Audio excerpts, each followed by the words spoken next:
شہرت یافتہ شخصیت ہماری کلیات اور مذہبی اسکالر جناب مگر مہمان عادل صاحب ہمیں خطاب میں ہماری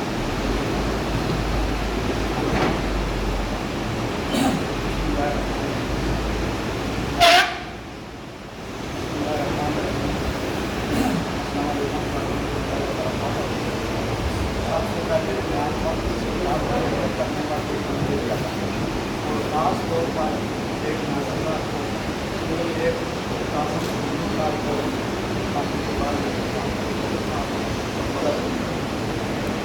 سارے ساتھ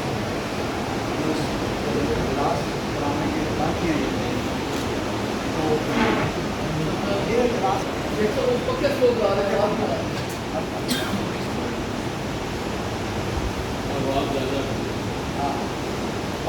سلو کر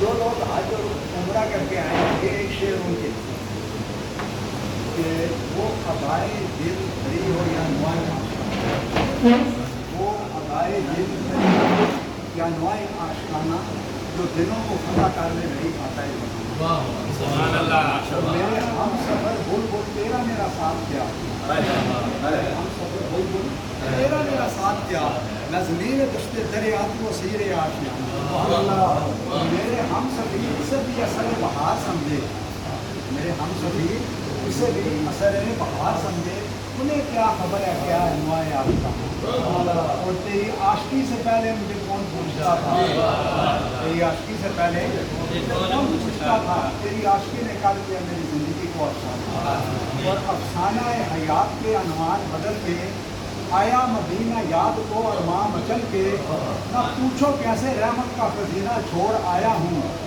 مبارک دے رہے ان کے حج و عمرے کی میرے غم بھی تو دیکھو میں مدینہ چھوڑ آیا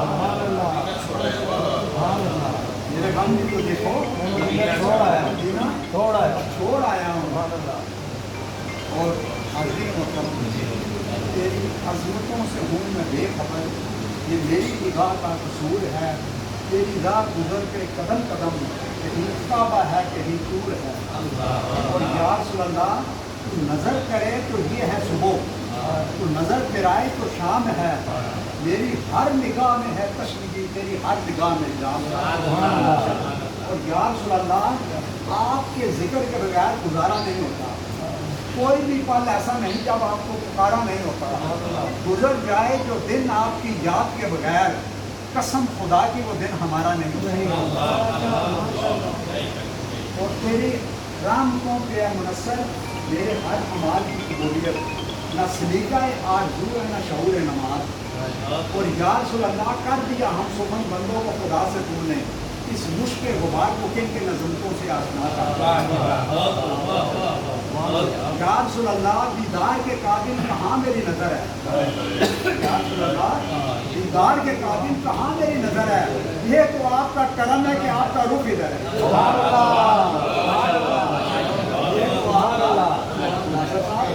کرم ہے کہ آپ کا رخ ادھر ہے سبحان اللہ اور یا رسول اللہ ضرورتیں ضروری ہیں زندگی کے لیے ضرورتیں ضروری ہیں زندگی کے لیے مگر آپ سے ضروری تو زندگی بھی نہیں اور یا رسول اللہ آپ کے خیال میں جو گم ہوا تو تمام وسوسے مٹ گئے نہ جنون کی جامہ دری رہی نہ خرد کی درد سری رہی مجھے بندگی کا مزہ ملا مجھے آگہی کا صلہ ملا تیرے آستانہ نیاز پہ جو دھری رہی چلی سن کے غیر سے ایک ہوا کہ چمن سرور کا جل گیا مگر وہ ایک شاخ نہال غم جسے دل کے ہیں سو ہری رہی وہ عجب گھڑی تھی کہ جس گھڑی لیا درس و نسخہ عشق کا کہ کتاب عقل کی تاج پہ جو دھری تھی وہ دھری رہی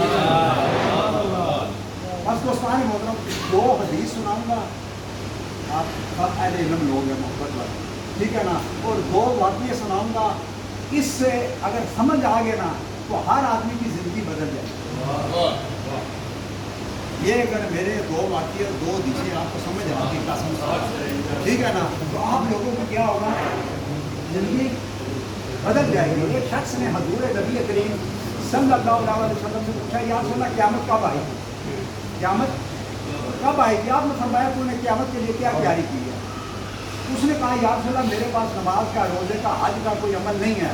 دوستان محترم وہ اصحابی رسول تھے، وہ نمازیں بھی پڑھتے تھے، روزے بھی رکھتے تھے، حج اور عمرے بھی کیے تھے، لیکن انہوں نے کہا یا رسول اللہ میرے پاس نماز اور حج اور عمرے کچھ نہیں ہے. میں ہر وقت آپ کی تعریف اور توصیف کرتا ہوں، آپ کی نعتیں پڑھتا ہوں، آپ کے قرآن گاتا ہوں، آپ کی شان میں قصیدے لکھتا ہوں.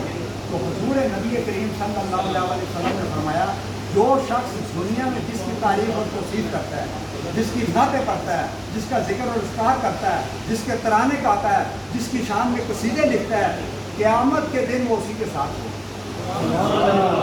یعنی قیامت کے دن تمہیں میری رفاقت نصیب ہوگی. یہ خوشخبری حضور نبی کریم صلی اللہ علیہ وسلم نے آپ عاشقوں کے لیے دی ہے. شیخ قاسم ایوب صاحب کے لیے، شیخ ناصر صاحب کے لیے، آپ سب کے لیے دی ہے. بات سمجھے نا؟ کیونکہ ہم ہر وقت اللہ اور اس کے رسول کے ذکر میں رہتے ہیں. ذکر میں شاید نے کہا نا کہ ساکو آسنے اور مٹھے مدنی دے ساڑھے حال پہ کرم ہزار تھی سن، صدیق عمر نال عثمان علی ساڑھے حامی چارے یار تھی سن، اور سیکار دی گرمی بے اشر دے جب جلوہ کر سرکار تھی سن، جے سیرے شاکر گاندے ہاں او دے لب انسان بیڑے پاک. نعرہ تکبیر، نعرہ رسالت، یا رسول اللہ، آج نعرہ ختم نبوت. زندہ باد. قوم حسرت تنے بوڑھ ہوتے مکھا ٹیک دا مر جاواں، تنے عشق دا بال کے مچ سواں، بس سیک دا مر جاواں، پینڈا دوریاں کا نال ہنواں دے ان میچ دا مر جاواں، ہوے وقت کے اخیر کے مختنڈا سونا ویکھ دا سونا ویکھ دا اور الہی نبی دے سفینے وچوں واں، پرونا اودا ہر مہینے وچوں واں، میٹھا اگیاں تے گھر ہوواں ناصر بیٹھا تے مدینے میں چونا اور نہ گھر بنائے ہوں بنتی ہے، نہ دکھڑے سنائے ہوں بنتی ہے، نہ دولت کمائے ہوں بنتی ہے. رب دیا سونے محبوبہ گل تیرے بنائے ہوں بنتی ہے. ایک شخص نے حضور نبی کریم صلی اللہ علیہ وسلم نے پوچھا یا رسول اللہ اللہ کے نزدیک سب سے بڑا عمل کون سا ہے جو اللہ کے ہاں بڑا مقبول ہے اور اللہ کو بڑا پسند ہے؟ حضور نبی کریم صلی اللہ علیہ وسلم نے فرمایا کہ اللہ کے نزدیک سب سے بڑا عمل یہ ہے کہ جس دولت سے، بڑے غور سے سننا، جس دولت سے اللہ کی مخلوق کو فائدہ ہو، اللہ کے دین کو فائدہ ہو، وہ دولت اللہ کے ہاں بڑی مقبول ہے اور اللہ کو بڑی پسند ہے. جس علم سے اللہ کی مخلوق کو فائدہ ہو، اللہ کے دین کو فائدہ ہو، وہ علم اللہ کے ہاں بڑا مقبول ہے اور اللہ کو بڑا پسند ہے. پھر سرکار نے فرمایا کہ جس طاقت اور اقتدار سے اللہ کی مخلوق کو فائدہ ہو، کیونکہ انسان کو دیکھیں پرکھنے کے لیے انسان خود ہی کافی ہے. مجھے کسی سے سرٹیفکیٹ لینے کی ضرورت نہیں ہے کہ میں کتنا اچھا ہوں یا کتنا برا ہوں. میرے اندر ایک پیر بیٹھا ہوا ہے، وہ میرا ضمیر ہے. شرط یہ ہے کہ بیمار نہ ہو، بوڑھا نہ ہو، مرا ہوا نہ ہو. سبحان اللہ. کیونکہ اقبال نے کہا نا تقدیر کے قاضی کا یہ فتویٰ ہے ازل سے، ہے جرم ضعیفی کی سزا مرگ مفاجات. مرگ آپ سمجھے نا؟ اللہ سے جو دور کرے وہ تعلیم بھی فتنہ، اولاد بھی، اموال بھی، جاگیر بھی فتنہ.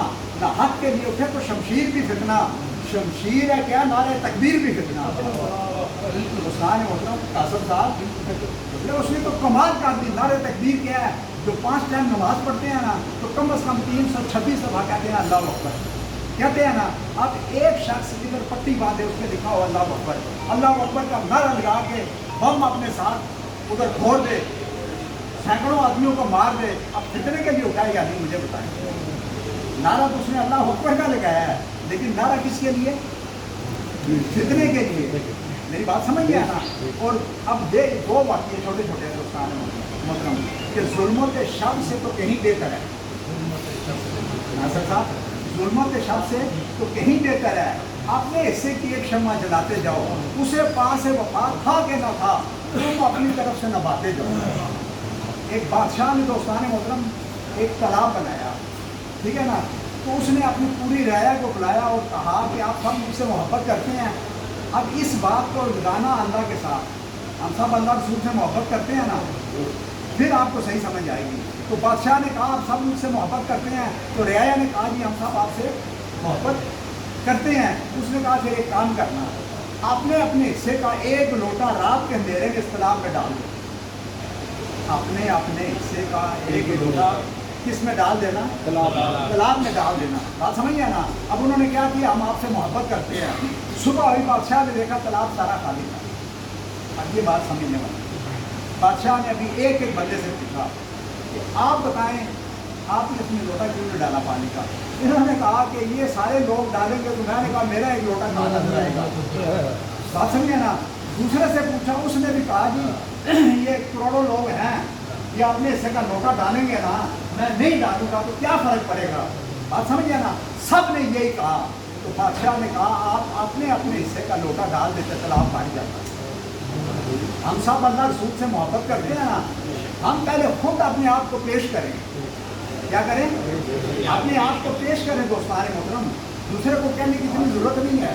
جب میں خود ایک نمونے کے طور پر اپنے آپ کو پیش کیا نا, آپ دیکھیں نا, اقبال 3 مرلے کے گھر میں اتنا بڑا آدمی پیدا ہوا, جہاں سے سورج طلوع ہوتا ہے اور جہاں جا کے غروب ہوتا ہے ساری دنیا اس کو. آپ 6 کے اندر 6 بر اعظم بند ہیں, ان میں 6 بر اعظم بند ہیں دوستان محترم. ہر آدمی اٹھا کے دیکھ لے, لوگ اس کو پڑھ رہے ہیں یا نہیں. کیونکہ اقبال نے کہا میں دنیا سے چلا جاؤں گا لیکن لوگوں کے دلوں سے نہیں جاؤں گا. ایسے الفاظ چھوڑ جاؤں گا قیامت تک لوگ مجھے اچھے الفاظ سے یاد کریں گے. اور آخری بات دوستان محترم, ایک بادشاہ نے اپنے وزیروں سے پوچھا کہ آپ مجھ سے محبت کرتے ہیں؟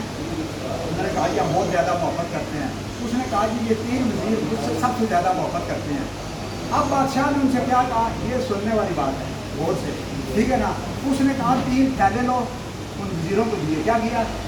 3 تھیلے لو اور باغ سے میرے لیے فریش فروٹ لے گیا. اب وزیروں نے کیا کہا, ہم آپ سے محبت کرتے ہیں. بات سمجھے نا, جیسے ہم اللہ رسول سے محبت کرتے ہیں, یہ بھی ساری کھول کے سامنے آ جائے گی, ٹھیک ہے نا. تو انہوں نے کہا ہم بڑی محبت کرتے ہیں. بادشاہ نے 3 تھیلے دیے, وہ چلے گئے باغ میں. ایک نے سوچا کہ لوگ بادشاہ کے پاس بڑا سامان لے کے آتے ہیں, تو بادشاہ نے کبھی کوئی چیز کھائی نہیں, وہ کہتا ہے ادھر رکھ دو. کیا کرو؟ ادھر رکھ دو, ٹھیک ہے نا. تو دوسرے کو کہتا ہے تم اٹھا کے لے جاؤ. اس نے کبھی خود استعمال نہیں کی. تو ایک نے سوچا جب استعمال نہیں کرے گا تو ہمیں اتنی محنت کرنے کی کیا ضرورت ہے کہ ایک ایک درخت پہ چڑھے اور پھل اتار کے لائیں. قسم صاحب اس نے کیا کیا کہ جو نیچے سڑے ہوئے گلے ہوئے پھل پڑے تھے اس نے سارے اٹھا کے پھیلا بانٹ لیا, جو کھانے کے قابل نہیں تھے, ٹھیک ہے. دوسرے نے بھی یہی سوچا, اس نے جو گھاس پھوس کے پتے وتے وہ ڈال کے اس نے بھی پھیلا بھر لیا کہ بادشاہ نہ کھائے گا نہ دیکھے گا, وہ کسی اور کو دے دے گا, تو ہمیں اتنی محنت کرنے کی کیا ضرورت ہے. تیسرے نے سوچا کہ میں اس سے بڑی محبت کرتا ہوں اور اس نے بڑی محبت سے مجھے کہا کہ میرے لیے فریش فروٹ لے کے آؤ. وہ ایک ایک درخت پہ چڑھا, ٹھیک ہے نا.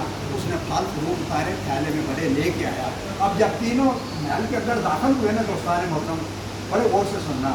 بادشاہ نے پتا کیا کہا, بادشاہ نے کہا ان تینوں کو 3 کمروں میں بند کر دو, 3 کمروں میں بند کر دو, اور 15 دن تک ان کو کوئی کھانا نہیں دینا ہے. یہ جو پھل فروٹ لے کے آئے ہیں میرے لیے وہی کھائیں گے. اب آپ مجھے بتائیں وہ 2 تو ماری کے ہوں گے نا دوسرے دن. اب میری بات سمجھ رہے ہیں نا. اب زندہ کون رہا ہوگا؟ جس نے فریش لائے. تو جب وہ 15 دن بعد صحت مند باہر نکلا تو بادشاہ نے کہا تو مجھ سے صحیح محبت کرتا ہے. ہم جتنے اعمال کرتے ہیں دوستان محترم, یہ اس میں اللہ کو کوئی فائدہ نہیں ہے. قاسم صاحب یہ ہمارے اپنے لیے ہیں. کس کے لیے؟ ہمارے اپنے لیے ہیں. تو بس اس شعر کے ساتھ دوستان محترم کہ قاسم صاحب نے میرا بھی پڑھا تھا کہ وہ دانائے صبح تک میں مولا کل جس نے غبارے رات بخشا رو وادی سنا نگاہ اس کو مسیح میں وہی اپن وہی آخر وہی قرآن وہی قرآن وہی یاسین وہی کہا, اور ذکر و فکر و علم و عرفان کو ہی کشتی و دریا طوفان کو ہی روح مصطفیٰ ہے وہ آئینہ. کہ اب ایسا دوسرا آئینہ نہ ہماری بزم خیال میں نہ مقام آئینہ ساز میں, اور کی محمد سے وفا کو دے ہم تیرے ہیں. یہ جہاں چیز کیا ہے روح قلم تیرے ہیں, اور اصل زندگی بس اس نے پائی. اصل زندگی بس اس نے پائی محمد مصطفیٰ کے دین کی, جس کو سمجھ آئے.